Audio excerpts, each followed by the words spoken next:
આજે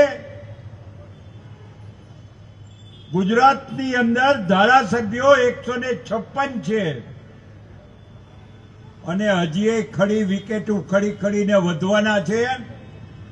પણ હું કહું કે 1967માં ગુજરાતની વિધાનસભામાં સ્વર્ગીય ચિમનભાઈ શુક્લ એકમાત્ર ધારાસભ્ય હતા.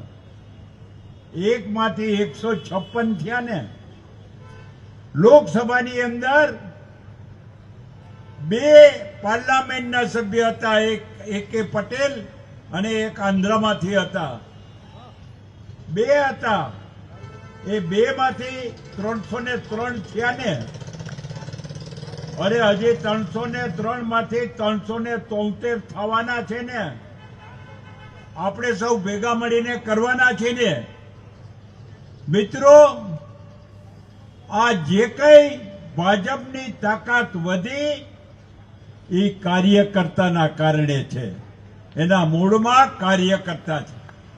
1 માંથી 156 બનાવે, 2 માંથી 303 બનાવે ને 373 તરફ જવા માટે થઈને લક્ષ્ય રાખે. એ ભાજપના કાર્યકર્તાના પરિબળના કારણે થયું છે.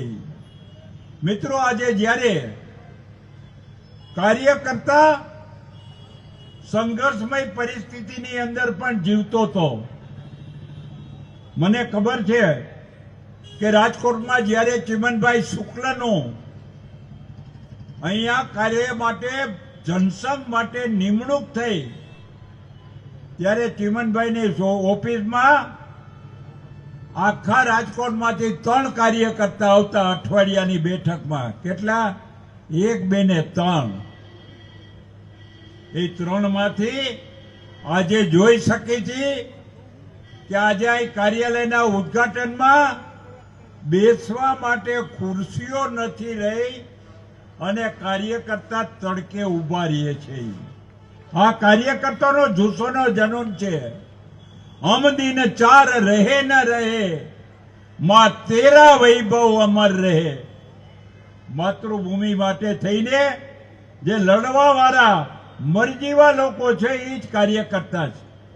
અને આ કાર્યકર્તા હું ફરીથી કહીશ કે ગઈકાલે મંદિરની અંદર આપણા આરાધ્ય દેવ ભગવાન રામની પ્રાણ પ્રતિષ્ઠા થઈ છે. રામ આવી ગયા છે. હજુ રામ રાજ્યની પૂર્ણ કરવાની કલ્પના બાકી છે. એ 2000ની ચૂંટણીમાં આપણે કરી બતાવવાનું છે. મિત્રો, વિચાર કરો કે આ દેશની અંદર કેવું માયકાંગલાપણું હતું. 1528માં બાબરે ભગવાન રામનું મંદિર તોડી અને આજે 500 વર્ષ પહેલા ત્યાં બાબરી મસ્જિદ બનાવી હતી.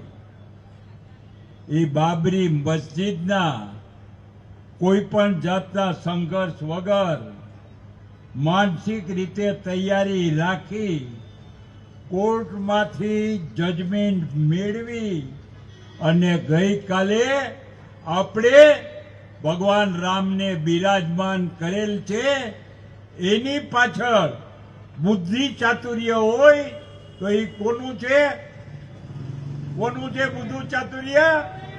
અરે બોલો ને. છે ને?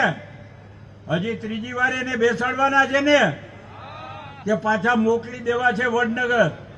રાખવા છે અહીંયા દિલ્હીમાં? તો દિલ્હીમાં રાખવા હોય તો આપણે કેટલી મહેનત કરવી પડે. મિત્રો, 2 વખતથી આપણે ગુજરાતની 26 માંથી 26 સીટ મેળવી છે. પણ હવે 26 સીટ મેળવવા માટે ગુજરાતની પ્રજા તૈયાર છે. પણ નરેન્દ્રભાઈ મોદીએ કહ્યું હતું કે આ દેશની અંદર ખતરનાક જો કોઈ સંસ્થા હોય તો એ કોંગ્રેસ છે અને કોંગ્રેસના મૂળિયા ઉખેડી નાખવાના છે.